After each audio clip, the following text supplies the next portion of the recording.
குழந்தைகளை துரத்தி செல்லும் தெருநாய்களின் வீடியோ காட்சி சமூக வலைதளத்தில் பரவல். சிறுவர்களை வீதியில் நடமாட விடுவதற்கு பெற்றோர்கள் அச்சப்பட்டு வருகின்றனர். ராணிப்பேட்டை மாவட்டம் ஆற்காடு நகராட்சிக்குட்பட்ட வார்டு பகுதிகளில் தெருநாய்களின் எண்ணிக்கை அதிகரித்து இருப்பதால் பெரியவர்கள் முதல் சிறியவர்கள் வரை தெருநாய்களால் அச்சுறுத்தப்பட்டு வரும் நிலையில் 12வது வார்டு கோவிந்தராஜ் தெருவில் நடந்து செல்லும் பள்ளி சிறுவர்களை தெருநாய்கள் துரத்தி சென்று கடிக்க முயலும் காட்சி சிசிடிவி கேமராவில் பதிவாகியுள்ளது.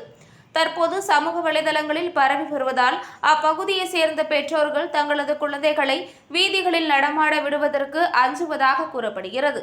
தெருநாய்களின் தாக்குதலிலிருந்து குழந்தைகள் மற்றும் பெரியவர்களை பாதுகாக்கும் விதமாக நகராட்சி நிர்வாகம் நடவடிக்கை எடுக்க வேண்டும் என கோரிக்கையானது எழுந்துள்ளது.